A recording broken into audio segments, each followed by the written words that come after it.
हरियाणा सेवा का अधिकार आयोग के मुख्य आयुक्त टीसी गुप्ता ने कहा कि सरकार की तरफ से नागरिकों को ऑटो अपील सिस्टम यानी आस के माध्यम से 655 सेवाएं दी जा रही हैं। इन सेवाओं के लिए आवेदन करने वाले नागरिक को निर्धारित समयावधि के अंदर निपटारा करना संबंधित विभाग के अधिकारी की ड्यूटी है। जो व्यक्ति आवेदन करने के बाद प्रशासन द्वारा की गई कार्रवाई से संतुष्ट है, तभी अधिकारी की कार्यप्रणाली और ड्यूटी को संतोषजनक माना जाएगा। इसलिए सभी अधिकारियों को सेवा के अधिकार के तहत तमाम सेवाओं का फायदा निर्धारित समयावधि के अंदर उपलब्ध करवाएंगे। इस मामले में जरा सी लापरवाही सहन नहीं होगी। वे आज हरियाणा कला परिषद के सभागार में जिला परिषद की तरफ से आयोजित सेवा के अधिकार संवाद कार्यक्रम में बोल रहे थे। इससे पहले नगराधीश हरप्रीत कौर ने पावर प्रेजेंटेशन के जरिए कुरुक्षेत्र जिले की सेवा का अधिकार की प्रगति को प्रस्तुत किया। इसके बाद मुख्य आयुक्त टीसी गुप्ता ने अधिकारियों के साथ सेवा के अधिकार के तहत नागरिकों को उपलब्ध करवाई जा रही 655 सेवाओं के बारे में फीडबैक ली और विभाग की प्रगति की समीक्षा भी की।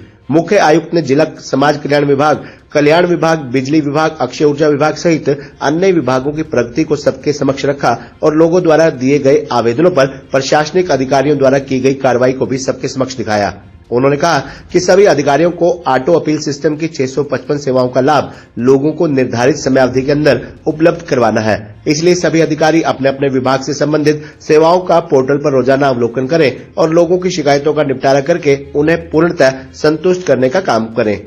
जब लोगों की निर्धारित समयावधि के अंदर संतुष्टि की जाएगी, तभी आयोग का उद्देश्य पूरा होगा। उन्होंने कहा कि जनसंवाद कार्यक्रमों के दौरान मुख्यमंत्री ने कुरुक्षेत्र जिले के 12 गांव के लोगों की समस्याओं को सुना। इस दौरान लोगों ने मुख्यमंत्री के समक्ष सभी 2600 मांगे भी रखी। इन सभी मांगों पर तेजी के साथ कार्रवाई करने के लिए इस संवाद कार्यक्रम में अधिकारियों को आवश्यक दिशा निर्देश भी दिए गए हैं। अधिकारियों को स्पष्ट निर्देश दिए गए हैं कि सभी दरखास्त पर कार्रवाई करें ताकि लोगों की मांगों को पूरा किया जा सके। इसके अलावा अधिकारियों को सेवा का अधिकार के प्रति लोगों को जागरूक करना होगा। इसके अलावा सरकार की योजनाओं की भी जानकारी देनी होगी। उन्होंने कहा कि अब विश्वविद्यालय के विद्यार्थियों की सेवाओं को भी सेवा का अधिकार में शामिल किया गया है। अब विद्यार्थियों को दीक्षांत समारोह के 30 दिन बाद डिग्री देने, मार्कशीट और प्रमाण पत्रों के लिए समय सीमा निर्धारित कर दी गई है। सेवा का अधिकार नियमों के तहत जो भी अधिकारी लापरवाही बरतता है, उसके खिलाफ जुर्माना भी किया जाता है। ये जुर्माने की राशि संबंधित अधिकारी के वेतन से ही वसूल की जाएगी।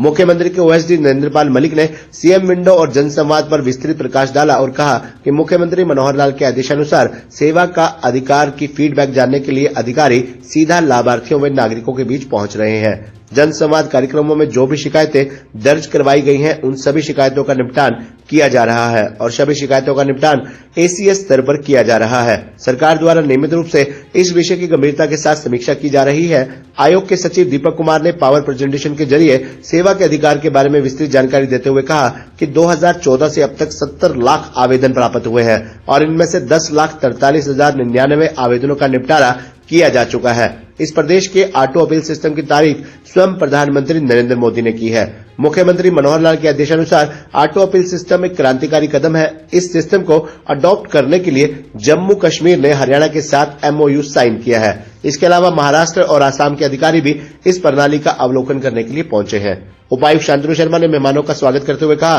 कि कुरुक्षेत्र जिले में अब तक 16,70,445 आवेदन प्राप्त किए गए हैं और इनमें से 16,70,449 आवेदनों पर सेवाएं उपलब्ध करवा दी गई हैं। इस जिले में 99% सेवाओं का समाधान किया गया है। इसके अलावा ऑटो अपील सिस्टम के माध्यम से 24,755 आवेदन प्राप्त हुए। इनमें से 24,500 आवेदनों का निपटारा किया जा चुका है। आयोग की सेवा के अधिकार के माध्यम से लोग अब घर बैठे ही सेवाओं का फायदा उठा सकते हैं और सारे कार्य कर सकते हैं। सरकार के इस फैसले से एक बहुत बड़ा परिवर्तन आया है। अतिरिक्त उपायुक्त अखिल पेलानी ने मेहमानों का आभार व्यक्त किया। इस कार्यक्रम का मंच संचालन डीआईपीआरओ डॉक्टर नरेंद्र सिंह ने किया।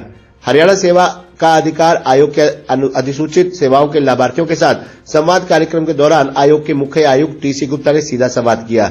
इस संवाद में डॉक्टर सतीश गुप्ता ने हुड्डा की वेबसाइट को और बेहतर बनाने, नरेश कुमार ने पिहोवा क्षेत्र में फैक्ट्री की बिजली में लगातार ट्रिपिंग करने, मेजर सिंह ने विवाह शगुन योजना, निशा कुमारी ने बैंक से संबंधित, गीता रणबीर सिंह खैरी, नीरज कुमार ज्योतिसर, देवेंद्र कुमार बिंट, सुमित, कृष्णलाल अरोड़ा, जसविंदर, प्रदीप कुमार, सुरेंद्र कुमार व गुरनाम ने खुलकर अपनी बात रखी। इनमें से अधिकतर लोगों ने सरकार की योजना और अधिकारियों की कार्यप्रणाली की जमकर प्रशंसा की। इस फीडबैक पर बोलते हुए मुख्य आयुक्त टीसी गुप्ता ने पेहोवा क्षेत्र के प्रार्थी गुरनाम की शिकायत पर बिजली के ट्रांसफार्मर से संबंधित मामले में एसडीएम पेहोवा को जांच करने के निर्देश भी दिए हैं। जी सर, आज आप कुरुक्षेत्र आए हैं, क्या कहना चाहेंगे? आपका कैसा विजिट रहा? कुरुक्षेत्र में माननीय मुख्यमंत्री जी के आदेशों पे जनसंवाद और हरियाणा सेवा का अधिकार कानून के तहत जो सेवाएं दी जा रही हैं 655, उस पर जनता की संतुष्टि जानने के लिए और किस प्रकार से अधिकारियों को काम करना है उसके लिए आया था। मेरे साथ के अंदर जनसंवाद के लिए शैलेंद्र पाल मलिक जो OSD to CM है वो भी आए थे और मुझे खुशी है बताते हुए कि उपायुक्त कुरुक्षेत्र ने जो यहाँ पे काम का प्रदर्शन किया और जो लोगों ने अपनी संतुष्टि जाहिर की, आपने स्वयं देखा कि लोग कितना संतुष्ट हैं। नॉर्मली कई जिलों में हम जाते हैं जहाँ एक केवल शिकायतें होती हैं, एक भी व्यक्ति ये नहीं कहता कि हम काम से संतुष्ट हैं। यहाँ पे तो लोग संतुष्ट ज्यादा थे और उनको चुप कराना पड़ा कि किसी की शिकायत है तो बताएं। तो उसके लिए मैं जिला उपायुक्त को और उनकी पूरी टीम को साधुवाद देता हूँ, मुबारकबाद देता हूँ। खबरनामा हरियाणा के लिए डॉक्टर राजेश उधवा की रिपोर्ट।